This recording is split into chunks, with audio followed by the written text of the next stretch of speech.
mean, that one's a little tough for me to buy into.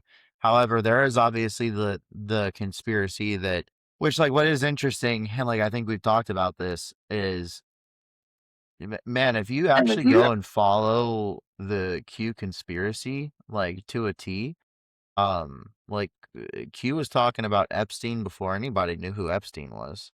I mean, that's just a fact.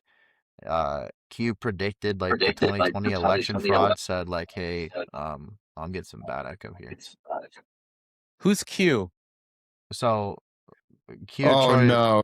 Okay, yeah, you're gonna have to go down that rabbit I hole a mean, it's little bit. pretty quick, right? So what Q I'm Troy, aware. I just, for people that for listen to people this that and don't don't know, know, yeah. I want to start going into more context and So like detail on things. yeah, that's a good point. That's a good point, Troy. So for anyone that's not familiar with this, what Q is it's called QAnon, but QAnon, anons are all of us, and I think they use that as a way to try to dismiss the movement and make it kind of sound like stupid. So the real conspiracy is that there is in the NSA something called Q level clearance, which is the highest level security clearance that you can have, where you know all the secrets of what's going on. And so apparently someone from with Q level intelligence or a group of people were using 4chan, later 8chan, the anonymous site where you could post, as a way to get information out to the people in advance and let them know like what was going to happen, and that this was a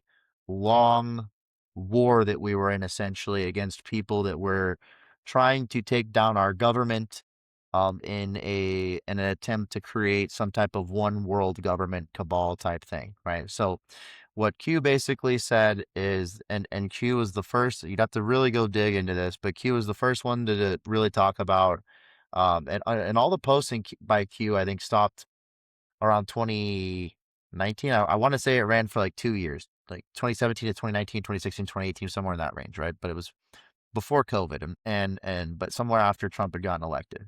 And so the conspiracy is that these military generals recruited Donald Trump to run for the president of the United States, because they needed somebody that was going to be popular amongst the people, but would say all the things and do all the things. So essentially an actor, if you will, right? But also someone that understood business and economics and could negotiate and actually be a president, right?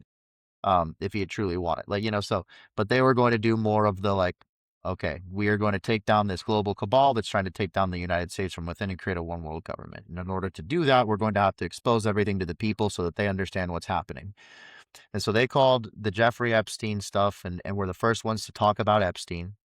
And really, like, if you're obviously, like, when he was first convicted, he was on the news for a little bit, but that story got shut down. But before he was ever arrested by Trump's administration, and from in the first term, Q was the one that kind of talked about Epstein so that people understood it. Also predicted a number of other things that could be interpreted as weird ways, such as the shots heard around the world, which is the shot that tried to kill Donald Trump, apparently. So to Alex's point, could have been a staged event set up by them, right? So it kind of helps fulfill some of these things. It predicted COVID. It predicted that there was going to be an election fraud and that you had to show the people that what these people were truly doing. You couldn't just go do the revolution. Otherwise, they would be able to say, hey, these guys are the Nazi party, and, basically be able to gain world support to be able to come attack the United States, right? So they predicted, Trump winning the second time around. Again, depends on how you interpret certain things of this. But one of the things that it said, and this was in like 2017, it said, "Free the people of Iran." That was another thing. So it talked about like we're gonna help you out, kind of thing. But the interesting thing, um, is Q said saving Israel for last. Very specific reason. And the thing that I keep coming back to is like, I still just wonder all these things that like were kind of predicted in advance that we all knew if we were following it. Like, Alex, you and I were talking about these things a long, long time ago, right? But it's like, Oh well, like yeah. nobody was awake.